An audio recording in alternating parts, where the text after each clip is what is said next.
Alex, good to see you, and thank you for making a bit of time to come and talk about what you're doing because it's a fascinating area. And I've been really interested in it after we spoke a little while ago. So, for the folks that don't know about what you do, I mean, you've developed this approach to business, if you like, or to consultancy perhaps, called reaction intelligence. I mean, for the folks that haven't heard of it, tell us a little bit about it. I mean, and where did it come from? Tell us about what it is, and then where did it come from?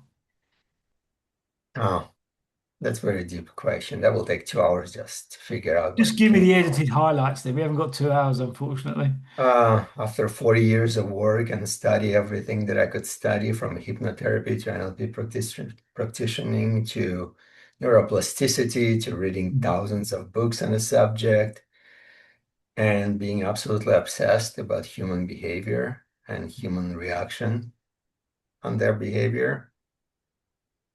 And that's pretty much after 40 years being in business and helping businesses, understand why people do what they do and how the customer reacts, how partners react, how the peers and the employees react. Mm.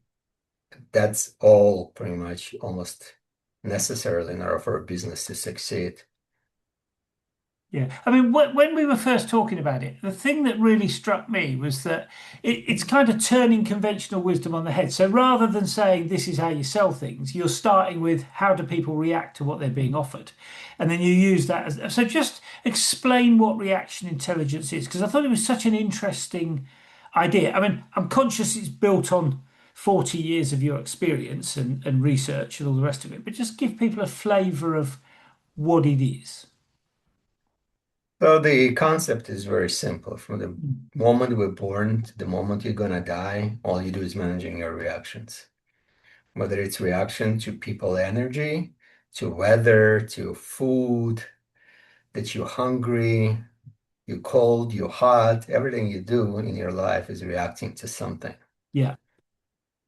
And if you apply it to the business, the chances of a business to succeed is a lot better if you understand how the people in the team will react, how the Yeah. partners react, how the customer will react. It'll just improve your odds to success.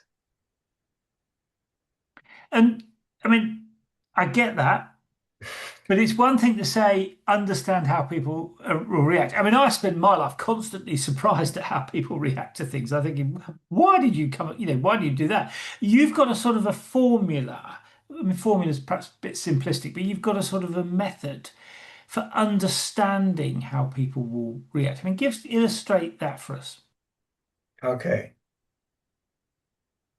So before we go to reaction intelligence, we have to go to Identity Sophia. That's the book right here. So Identity Sophia was built to help people to understand themselves. Right. So in order for you to understand yourself, you have to understand your own reactions. And one of the slogans I had for Identity Sophia is change your reaction, change your life. Okay. Yeah, I get If that. you will change your reactions to the things in a positive way instead of like reactive, negative way, Yeah. you're going to be a lot happier person and relationships going to be a lot better, whether it's a wife, dog, or people on the street is irrelevant because everything getting escalated from a reaction. Yeah. Somebody says something you don't like, you react to it, and the escalation keep going until the war starts and people start killing each other. But to simplify all that for everybody to understand, because one of my favorite quotes by Einstein, if you cannot explain what you do to 7-year-old, you don't know what you're doing. Yeah. That's a So good I'll quote. explain it in a 7-year-old term. Your reaction comes from a threat of your expectations. If you're expecting something in a specific way, if it doesn't happen that way, you react to it. Yeah. And that expectation actually sits on only two things, your security and your identity. So identity is mostly built from the ego. Security is just security, it's your safety and financial security. Yeah. Both of those things actually designed to survive. And there's only three ways to react. They sit on your basic survival instincts. You either fight, you flight, or you freeze. Yeah. So in a nutshell, when somebody does something you don't like, you only have three options if you decide to react to it. You're either going to fight, you're going to walk away from it, or you're going to do nothing about it. Yeah. But either one still put reaction here internally and you're still reacting to it, whether you do it externally or not. Yeah. Same with the customers. If you're in a business, your customer reacting one way or the other. The only time they're not reacting, they're actually coming and buying your product. They're going along. So you are attracting them into the product Yeah. instead of reacting, which is negative thing. So attraction is positive, reaction is negative. Okay. And why does having a better understanding of that help both you as an individual and help you as a business? I mean, just explain why. I mean, I get it, but for the people that haven't come across this, I mean, just explain to people why that matters. From a personal perspective, why it's mattered to me, because somebody who grew up extremely tough environment, and I came from a Soviet Union that was communist country. Yeah. So I literally left the country after I finished high school. It was still a Soviet Union. So I grew up until I was 17 years old in the world, the communist world. So it's very hard to survive. You can literally get arrested for breathing Yeah. wrong Yeah. Yeah. because you don't have to do anything wrong to get arrested, spend the rest of your life in prison. Somebody can just say that you did something or said something, it's enough to be arrested. And actually, I almost got in jail for doing something by accident. Something happened by accident. I did. I just broke the painting of the like communist leader, and I was a kid. And they did like literally criminal investigation on that. It's people don't understand how horrible communism is or socialism is until they actually experienced it. It's it's not the best world to live in. So it's growing up in that environment, you have to figure out how to survive, and your reaction Yeah. matters for your survival because it's literally you can die from reacting in the wrong way. So And just to that's clarify, how so my heart. Go ahead. what you're saying is that the root of developing this approach was really about your survival and learning how to survive by making sure that you don't misjudge people's reactions. Is that a fair summary? It's very fair. Yeah, that's all we do. We're trying to survive. Yeah. From the moment we're born, that's all we do is trying to survive. Yeah. And reaction is the biggest part of it. Yeah. I guess you can react in ways that help you or react in ways that don't help you. And often people react in ways that don't help them. That's part of the issue, isn't it? So if nothing, you don't actually react. So if the reactions, like in my world, let's say the way I use the word, maybe it's Mm. not the right way of using it, but as somebody whose English is like fourth language, I use the word reaction as something negative. Right.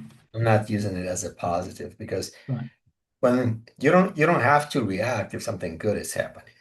If somebody serve you a meal you like, you're just gonna eat it. Yeah. You're only gonna react if you don't like the meal.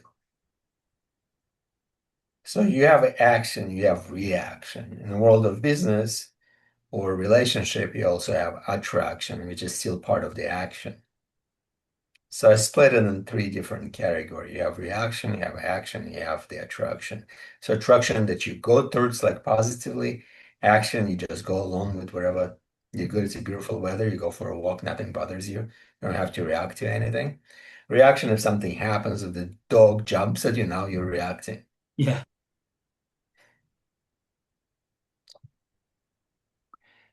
So, I mean, just talk us through, so I get the concept. Just talk us through that, how that evolved from your sort of survival instinct. Talk us through that, how that evolved into a business method, if you like. Because, I mean, I totally get your point about needing to survive in a difficult environment. But translating that into a format that's usable for business is, I mean, it's a bit of a jump there, isn't it? So in business, You have to understand reaction of your customers. So Yeah. there's only three ways of making money in business. Is getting new customers, have them to spend more money and come to you more often. Yeah. That's it. Nobody came up with any other way in 5,000 years to make money. So if you understand how they're going to react to your offer, it depends on survival of your business. Okay, so what you're saying is it wasn't it, although it started out as your survival, actually it became about helping people's businesses survive. So in one sense, it's the same concept, just applied to an organization rather than an individual. And that's the difference between me and most consultants, because most consultants, they come with assumptions. I don't operate from assumption. They come like, well, like that's the company I just did mention before the call with the company, investigate the company yesterday. They're looking to acquire more customers. So they're spending money on their marketing, on their branding, and on their sales. That's where the bulk of their expenses is going, even though Yeah. they're losing money. After an investigation, it was very clear to me that the acquisition cost of a customer is higher than they have ability to profit for them from over a year until they're going to break even. Wow. If they're losing money already, they should not worry about acquiring new customers because they're going to keep losing more and more money. And Yeah. eventually just going to run out of all their savings. They're going to go out of a business. Instead of understanding what's going on with their customers and figure out how have their customers come back, spend more money, and bring referrals. That's the only way to survival Yeah. because getting new customers will put them out of a business. But that's a human behavior. When you have a water coming out of the wall, what do people do the first thing? Try and plug the hole. Exactly. Instead of going and see where the water is coming from. Okay, Well, I it's not get going your to point. solve the problem, but So plugging the what hole. you're saying is we often look at symptoms rather than causes. 100%. That's exactly what's going on. People Yeah. look at a symptom and trying to fix the symptom instead of actually identifying the cause. And 99% of the time, cause is a human reaction. Okay. So you've I mean, you've given a sales example. I totally get that. I mean, if your customers react badly, you've got a problem. I mean, I get that. Give us some other examples of where it can be applied. It's a referral. 90% of the businesses operate on referrals. I remember there's read it from Alex Hermosi book. He's had a very interesting part of the story there that he was saying he had like a van that all his customers showed up. Yeah. He asked people to start raising hands who came here by referrals because he was spending $1 million a month on advertising.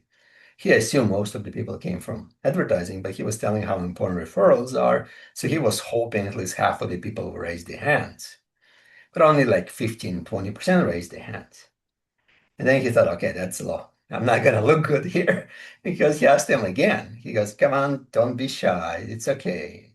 I just want to know the real reason why you're here. How many of you came from Yeah. referrals? Almost half people raised. And he asked again. At the end of the day, 90% of those people came from referrals. So him spending all this money on advertising created only 10% of his customers. Right.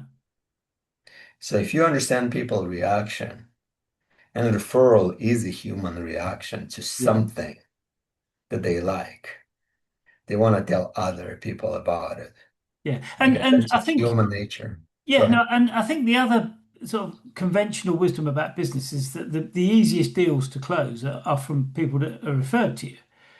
You know, so that I totally get that logic, but it's one thing to say create a network of referrals. I mean, it's another thing to do it. I mean, it's quite hard. Otherwise, everyone would do it. I mean, how does reaction intelligence? Just give us some practical examples. How would your sort of principles help people build a referral network? I mean, because that's what you're saying is a better method. I mean, how would you It's go? How do your expectation. principles help with that?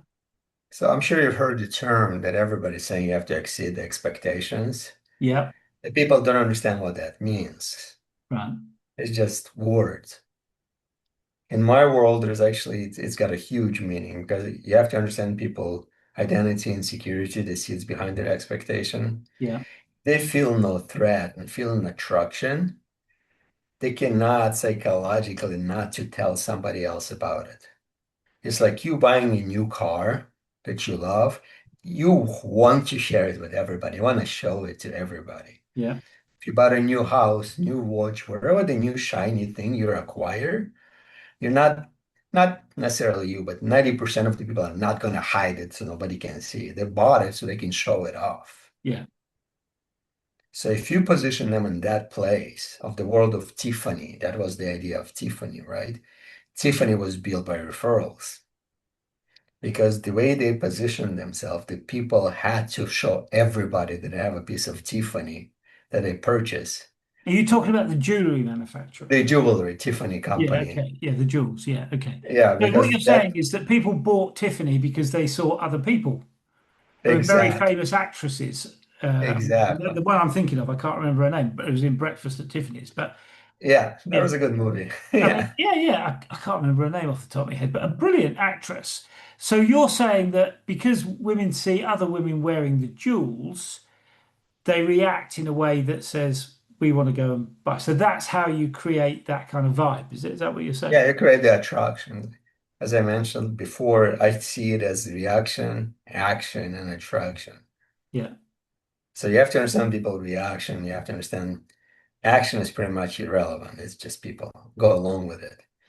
But attraction, that's the law of attraction, is extremely important part of it. yeah, You have to put them in a position of give them the reason to talk about it. right, Not just give them the product that they're going to be happy with, give them the product that they have to tell other people about it. You don't have to ask for it because they're saying asking shall receive. I don't agree with that in this context, at least. right. So how do you do that then? Because that's a very interesting idea. So how do you, so what you're saying is you should get people to talk about your product if you want to create Right. attraction. So how, and just give us a practical example to illustrate. I mean, how might somebody go about doing that? Because that's very different to what a lot of the marketing people say. It's what Apple did. That's a good example. Yeah, That's what Apple, everybody would get their phone. They had to tell their friends they got their phone, and their friends wanted to get the same phone. It's a very similar model.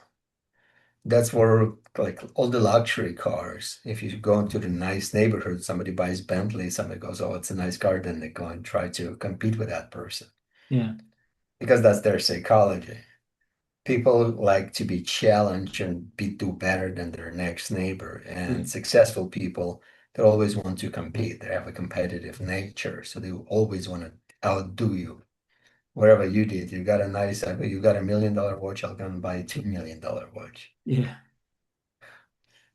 So that's it's just the human nature. Once you get to the degree of human nature, people like to feel good about stuff. yeah, But if they feel they're not going to feel good about the stuff unless they have other people appreciate whatever they got. That's what makes them feel a lot better than just buying something. yeah, That's why if people buy a 100,000 or $1 million car, they're not buying it so nobody can see it. They're yeah, buying it to show off. yeah. Okay. So technically, they're advertising the company they just bought without even realizing it. And they're going to talk about it with something unique or custom about it. I do it about my car. So if you want to create that attraction around your product, I mean, what sort of things should you be doing? I mean, how do you do that? I mean, I take your point about why it's important, but how do you do it? I mean, just give people a flavor of that. So that's very complex because that's what investigation is for. To understand the market, understand how people react. So I investigate that. So I do it in a way because I have to understand how the market reacts to specific things, what Yeah, they're attracted to, why they're attracted to the specific things. Find the competition that attracts them, that it works for, and try to identify what works, what they do right, and figure out how to make it better. right. So it's different for every single business I've ever done. I can give you an example with my school.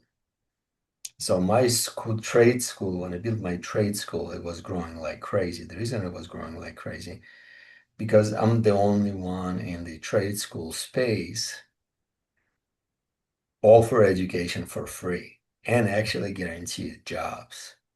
There's no trade schools in the world, as far as I know, guarantee you a job after you're done, and everybody charges as much as they possibly can for Yeah. education. Yeah.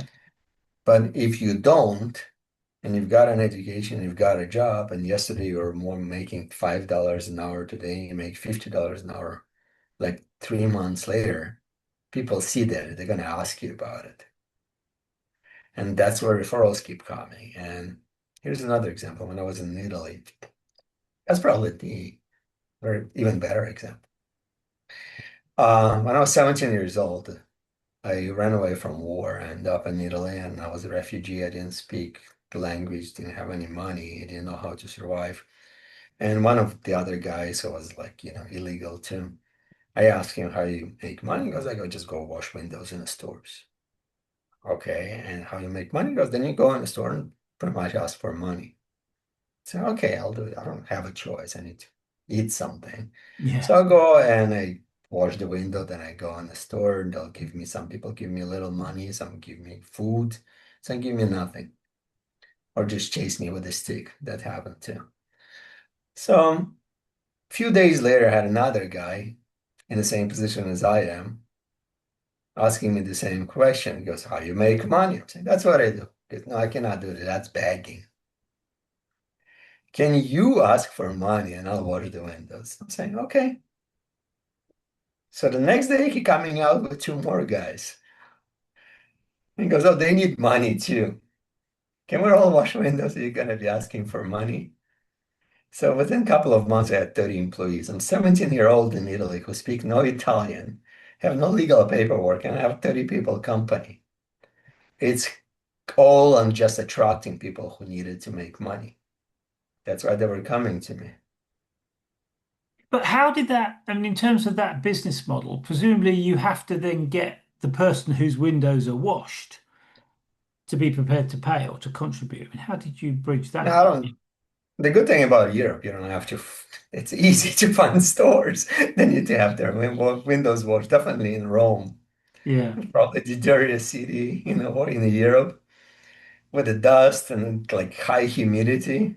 It's like, and the whole city is a store, is the first floor. So it's not that hard to find windows that needs to be washed. Right. Obviously, after a while, you create the system, you already know who your customers are, and you create the routes and everything else. But as you start, it's pretty easy, actually. Right. And to what extent was it influenced by the way the storekeepers responded to you wanting to wash the windows? I mean, there's an obvious practical reason because of the dust and the pollution that they'd want the windows clean. But did they, I mean, not everyone, not, I mean, I've been into plenty of stores where the outside's not that. I mean, not everyone would want their windows washing, would they? I mean, how do you create the demand there? I mean, how does that work? You didn't have to create demand, you just have to understand people's reaction. That was a very good example. You already know who and how going to react after the first time. You don't have to come back to the store and people don't want their windows. And if people appreciate it, you come back to the stores that appreciate it and create yourself a route of the stores that people are actually okay with it. Right. So you don't keep chasing people that don't want it, you focus on the people that do want it. Yeah, that's the whole idea of attraction.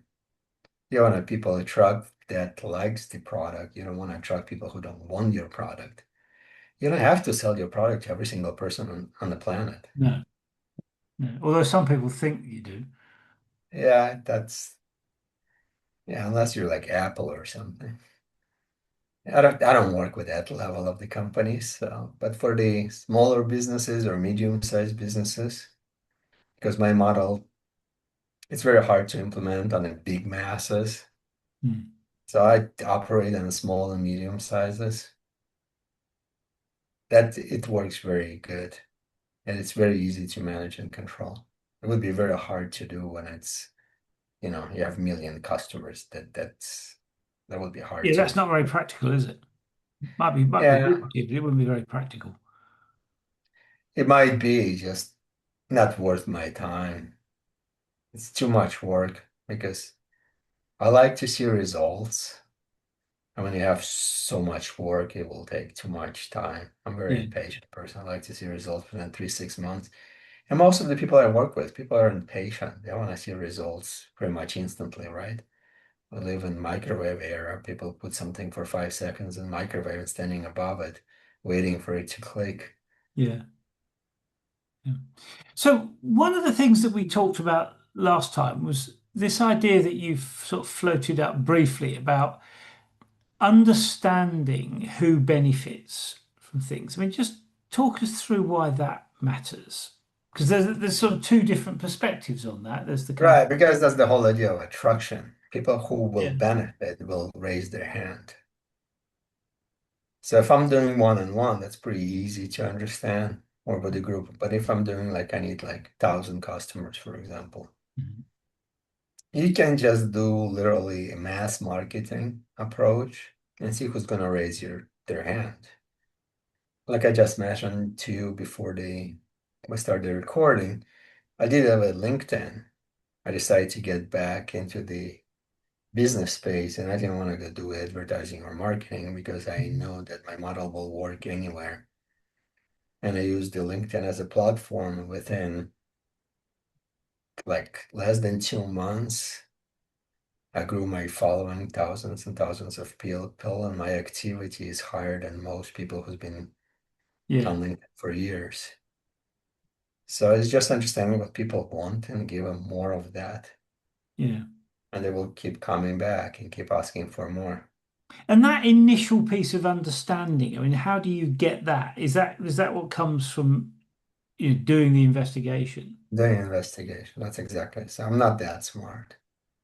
Yeah, I just do investigation and want to see what people want, why they want. So on LinkedIn, it's actually very easy. So there you have like, let's say 20, 30 influencers. All I have to do is do research and find those influencers who are similar to what I'm offering, see what they do it, how they do it, right. and try to replicate it in a way that closer to me and closer to reaction intelligence than to them.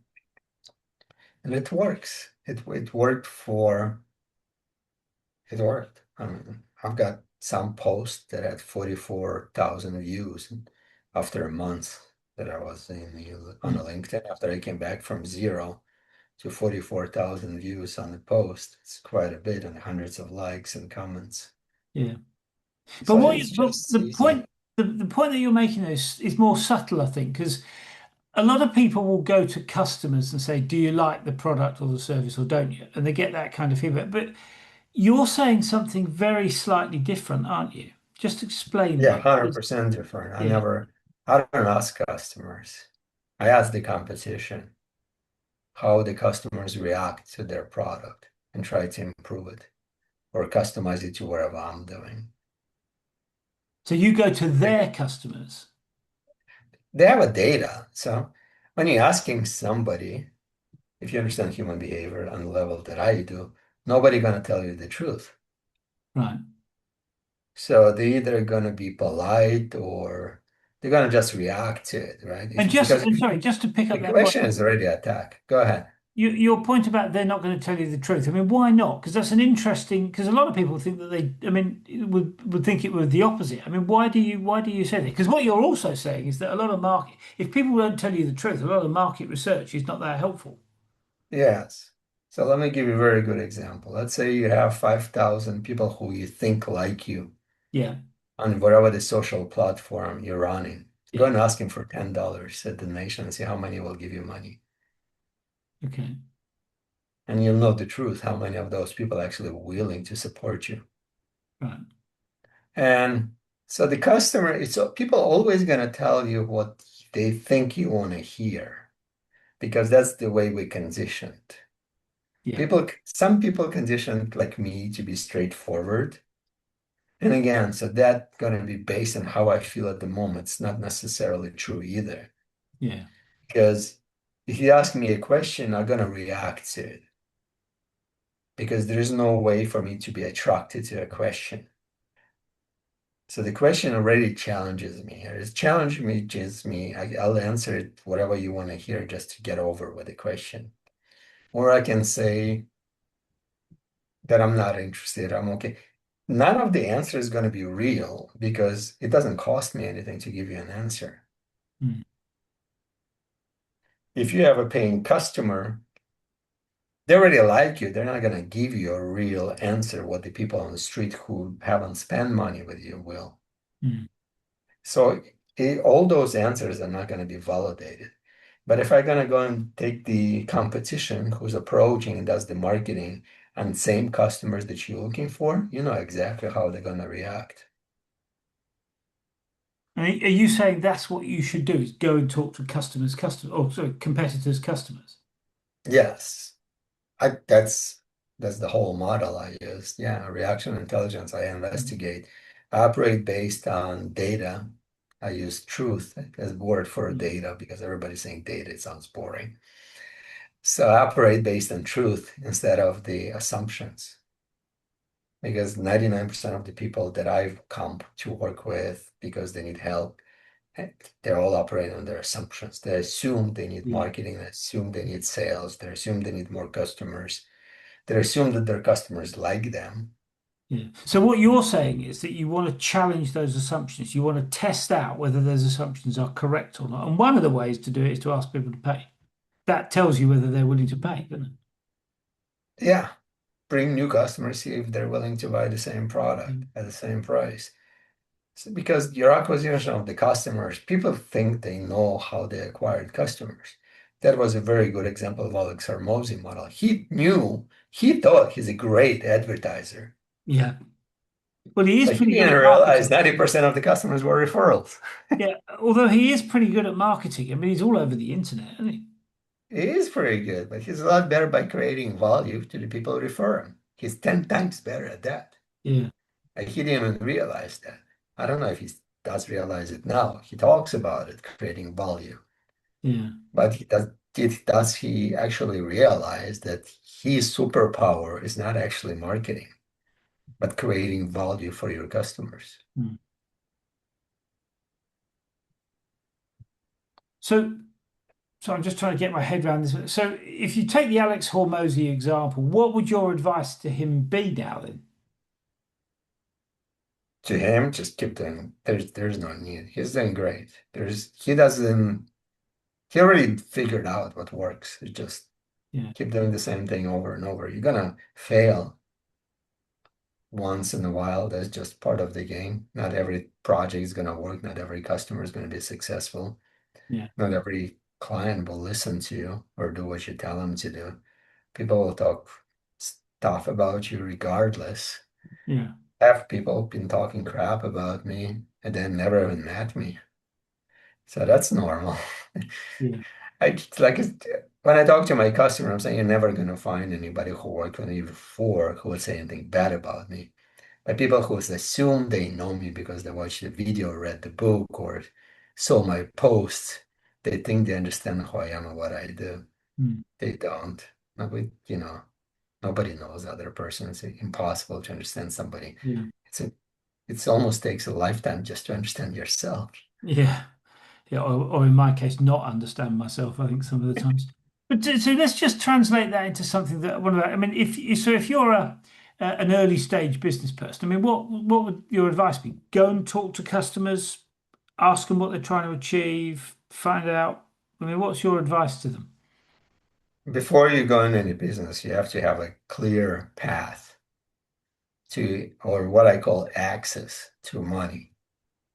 If you don't have a clear access to money, there's no point to go into business.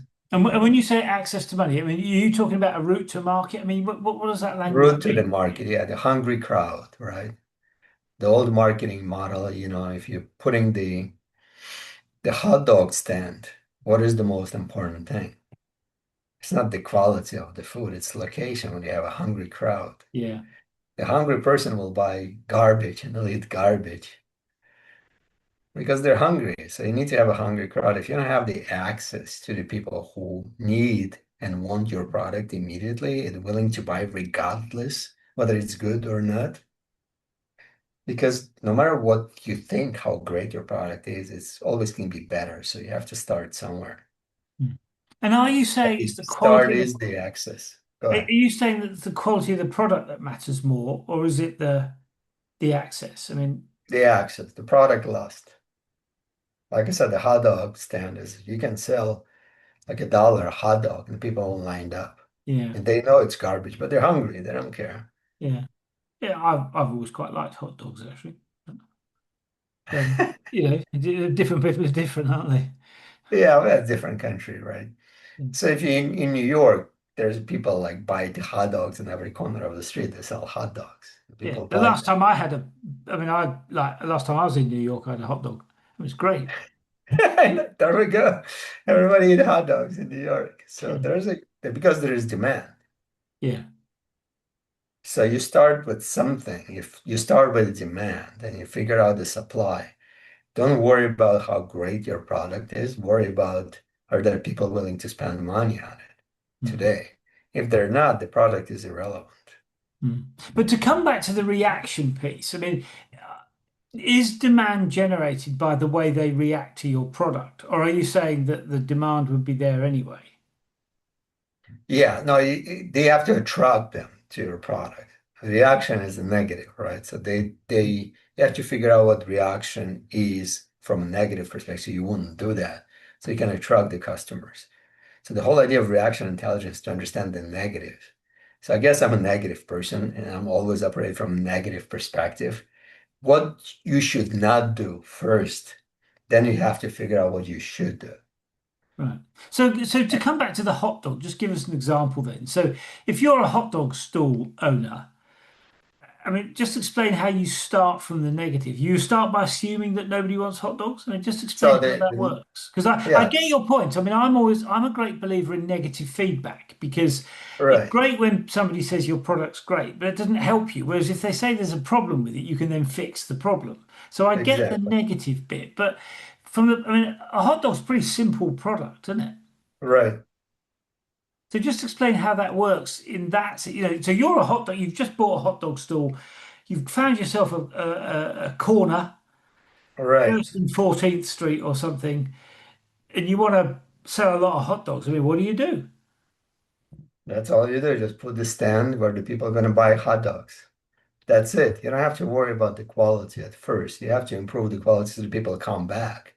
Okay, So you investigate when the people don't like the hot dogs, that's a reaction. okay, But until you sell them, you wouldn't even know that. okay. So if you want to if you want to go deeper in the hot dogs, then and not to worry for attraction only part being the right location, then you can investigate your customers and say, okay, what hot dogs, what they like, what type of a hot dogs they like, what kind of a toppings they like. So you can introduce yourself. So Yes. you want to prove it. That's gonna be good investigation on the reaction.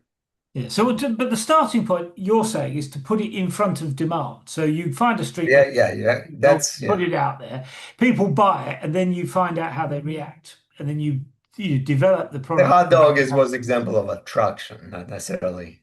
It was not the best. Like people who sell hot dogs not necessarily need to work with me. I understand Yeah, no, I reaction get that. intelligence.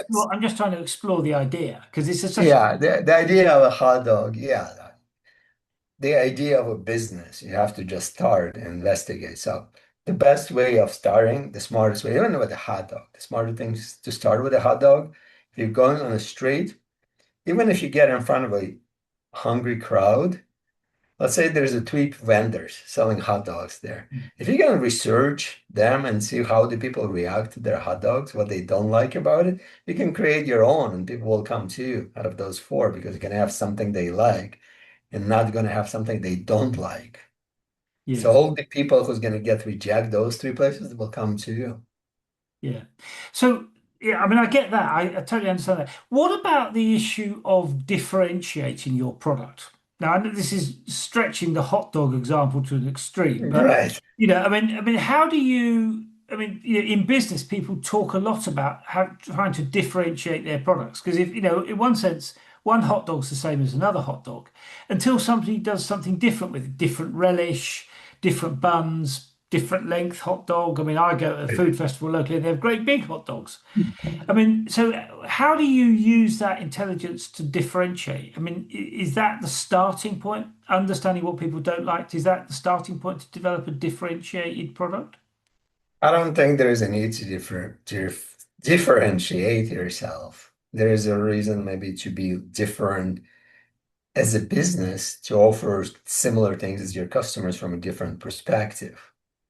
But that's again, it comes from research. That's the whole book written about it, the blue ocean strategy. Actually, a very Yeah, yeah, good. no, I know the one. Yeah, but I guess the Right. point about differentiation though is that can be used to increase your pricing. I mean, the argument of the blue ocean thing is It's that just it's a separation. Yeah, you want to separate. So if your goal is take your customers from your competition that they already like, you have to sell them something in a different way. yeah, So it's, for example, if it's a restaurants, that would be a good restaurant example. If your environment is nicer and more beautiful and have a nice music, people will come to you just because of environment, even though you have exactly the same food. right, So you have to create, you might offer exactly the same product, but in different environment. yeah, Something that the people like, they don't get it there. You have to add something, add on value. And it doesn't have to be physical. Restaurant probably is a good example. It's just going to be 100% psychological. yeah. I mean, I guess it could also be location, things like that. Location can be like there are a million different things that it can be. So it's that's what I do investigation for.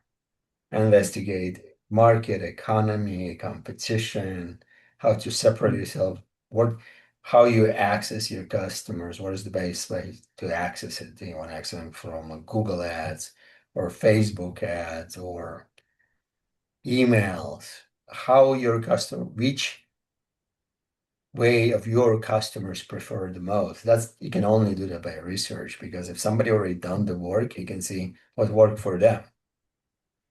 So there is no point for you to do mistakes that other people did. So when the people come to me with a new idea, say, "Oh, have new idea, nobody ever done it before," I'm saying, "Thank you, but I'm not interested." This is extremely hard to start something new. mm. It's a lot Because easier to people don't know start what it something is, with a do they? competition. I mean, What was that you that? hear that a lot I talk to CEOs that have developed some kind of product, and it's very different to anything that's in the Yeah. market. And one of the challenges is that I mean, they Oh, talk you about have you to got to educate the educate the market. market. Yeah, Yeah, that's just like it takes years to educate market. yeah, So if you come to me, it means you want to make money ASAP. But if you're creating a new product, it will take years for a market to learn your product and find the value in it. Somebody has to do the first job. The Apple is a great product. They were actually the last ones on the market with their phones. mm, They were not the first one with the phones. They were not the first one with computers. no, There was Dell, there was even computers, there were Dell, there was HP, there was Microsoft, IBM, technically at that point. Bunch of products before Apple came to the market. mm, They just made a different product that people liked mm, and a better quality. And they create different psychology about it. So they created Tiffany, they created the jewelry style computers that mm, actually look good and work good, which was completely different perspective of the industry than before. Nobody thought that we're gonna color our computers, we're gonna make them like look cute for teenage girls to buy. But it worked. It worked very good. yeah, yeah, yeah. I mean, I mean, at the time was a great example of I remember seeing the iMac, bright color, and you could get them in Right. greens and blues and reds and You can walk around with it before yeah, the you could. It had yeah, a handle that you could pick it up with. It yeah, was yeah, the totally handle. different to my PC, Yeah, which was before they even black had the and grey laptops. and Yeah.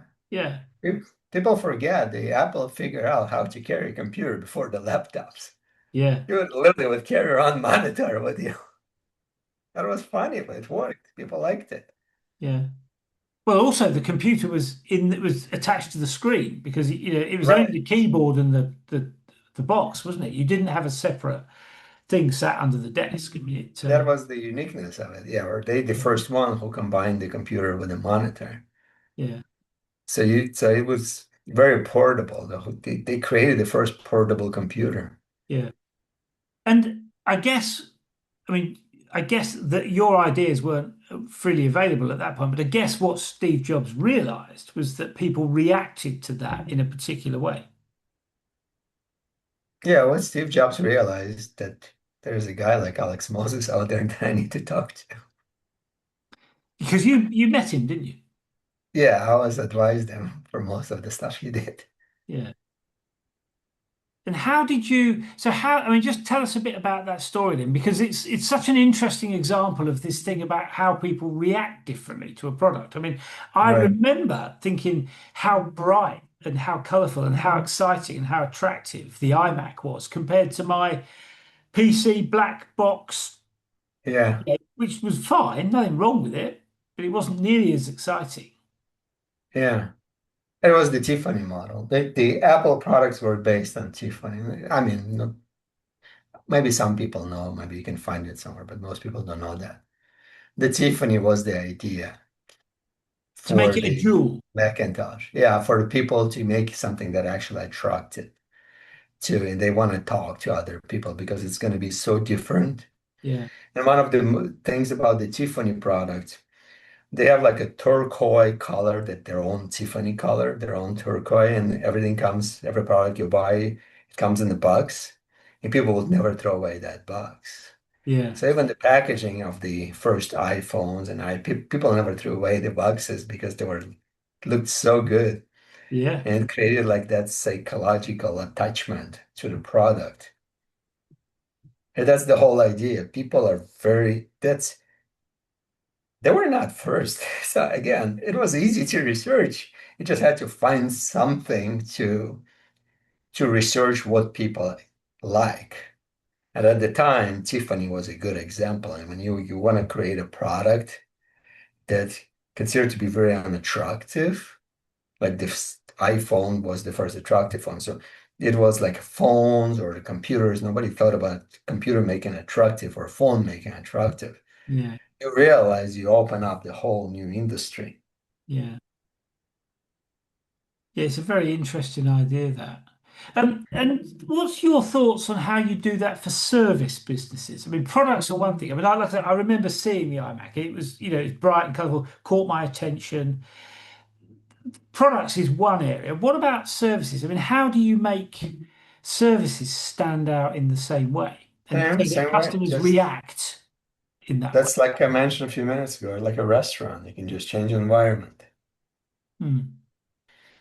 Because the people, everything is psychological. So people don't spend money because they're logical. Human beings are not logical. Hmm. They operate on feelings and emotions.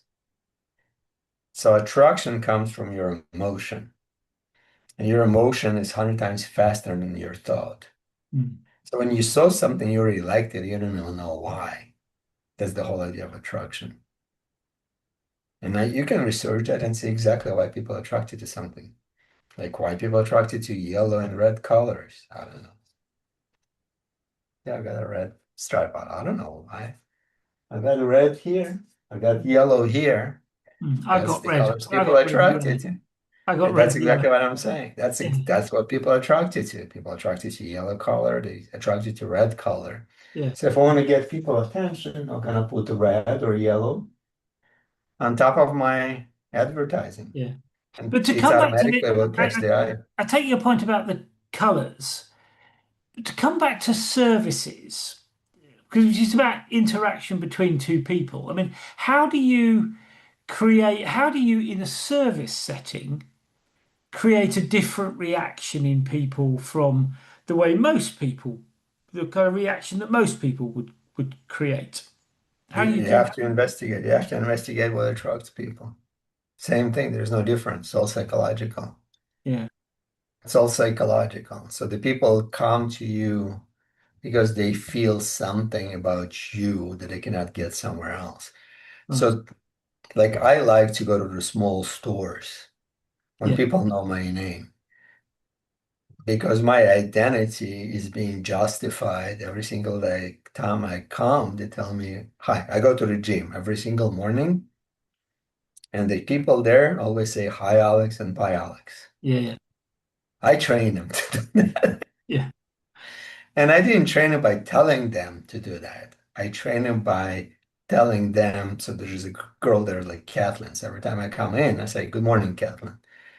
So she looked up my name and started saying, good morning, Alex. So now I feel that I'm being appreciated for coming there. Right. And when I leave, I say goodbye and I call them all by names. And I'm probably the only person they're saying good morning and goodbye to with Yeah, my name. And that's the feeling you want. If you go to your local grocery store, you want to be treated special. You want to feel special. That's a human nature to feel special. That's yeah. your survival instinct. Because if you don't feel special, you're like everybody else. So it's very hard for you to survive. Yeah. But what you're also, I mean, it's interesting, you see, because what you're also saying is that that actually is good old-fashioned customer service. Saying Well, hello to your customers, saying goodbye to your customers, engaging with customers. I mean, that's old. I mean, in one sense, that's old-fashioned stuff. it is. I used to go to a restaurant when I was younger. I never had to ask for food. They knew exactly what I like, the way I like it. Yeah. I would come in, I had the place that I like to sit. If the place was taken, they would have to figure out something for me.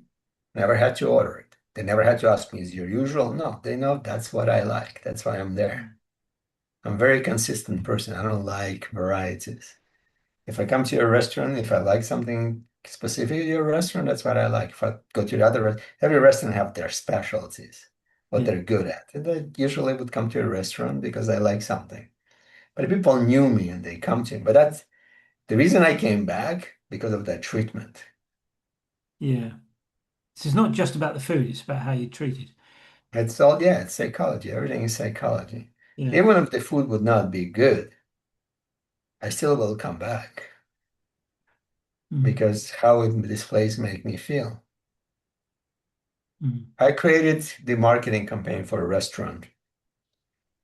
I was in New York, that was like 20 plus years ago. I was in New York, he was struggling. He had a Greek restaurant in Manhattan, and he couldn't figure out how to get his business going. And I actually was helping his landlord. He was a real estate guy. He goes, can you help this guy? I'll pay you, whatever. Because, you know, he built all this restaurant. He took like my first floor of my building. He's about to go out of a business. So it's not a good thing. I don't know what am I gonna do. We need to help the guy. Say, okay. So I go in and he started telling me how great his food is. And I was saying, nobody cares about your food. So let's go to the basics. Do you have a business card with your name? He goes, no, I don't. Because you're very rarely going to see a restaurant owner have a business card with their name. Mm. But first, I want you to make a business card with your name. And second, every time somebody comes in, you come, introduce to them, you give them a free drink, wherever it's a soda, it costs you nothing. And you give them a card and you sign it one free drink on me the next time and give it to them.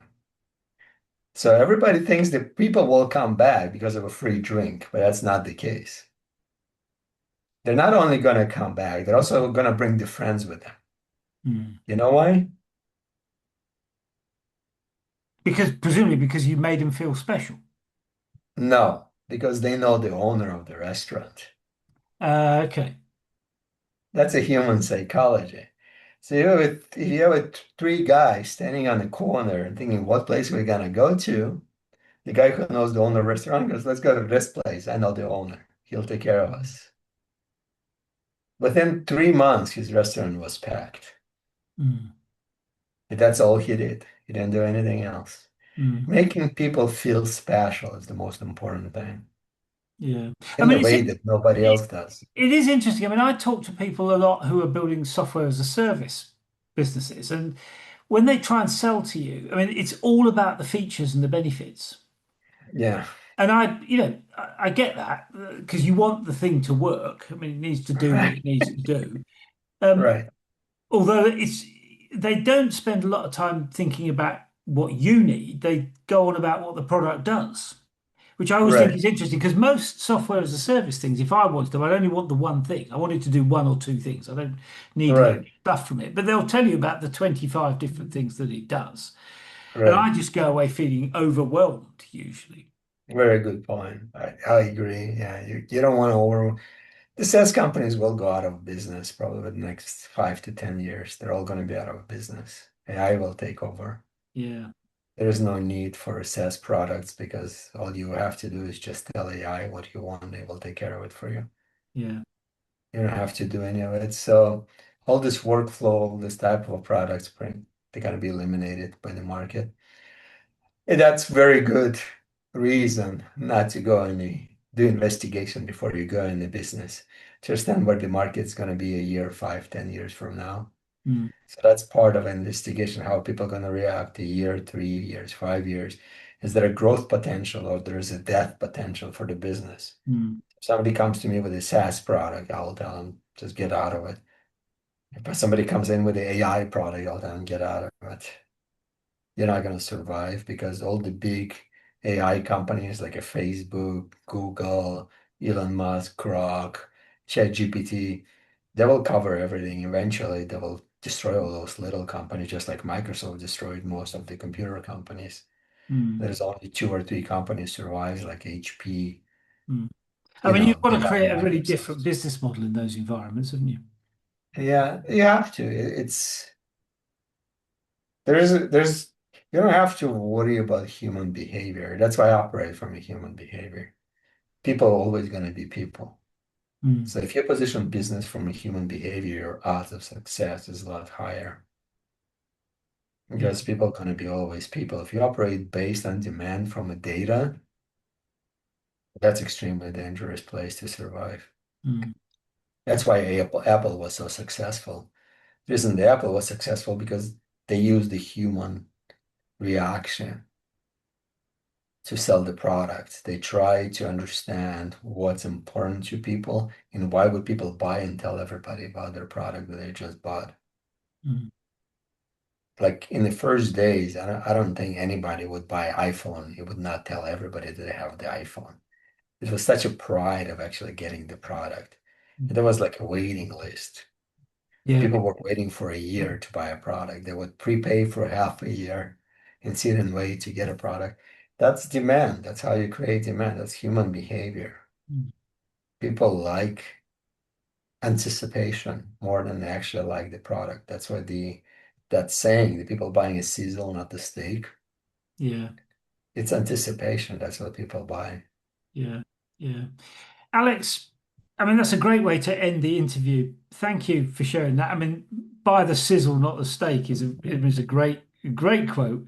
And I love the point you were making there about the human, the role of humans inside business. I mean, if you focus on the human bit, you can't go because the technology evolves. I mean, that's the other thing about technology, whether you like it or not, in a few years' time, I mean, the technology from my last business is now obsolete. It's extraordinary how quickly these things change. But the people, as you've just pointed out, are always there, aren't they? So thank you for taking a bit of time to share that with us. Thank you for talking us through the reaction intelligence idea. I mean, I think it's a really, really interesting idea. And, good luck going forward. I'm sure there'll be you'll have lots of investigations to keep you occupied. So thank you for Yeah. making a bit of time for us. Thank you. Cheers, Alex. See you soon. Bye. Bye bye.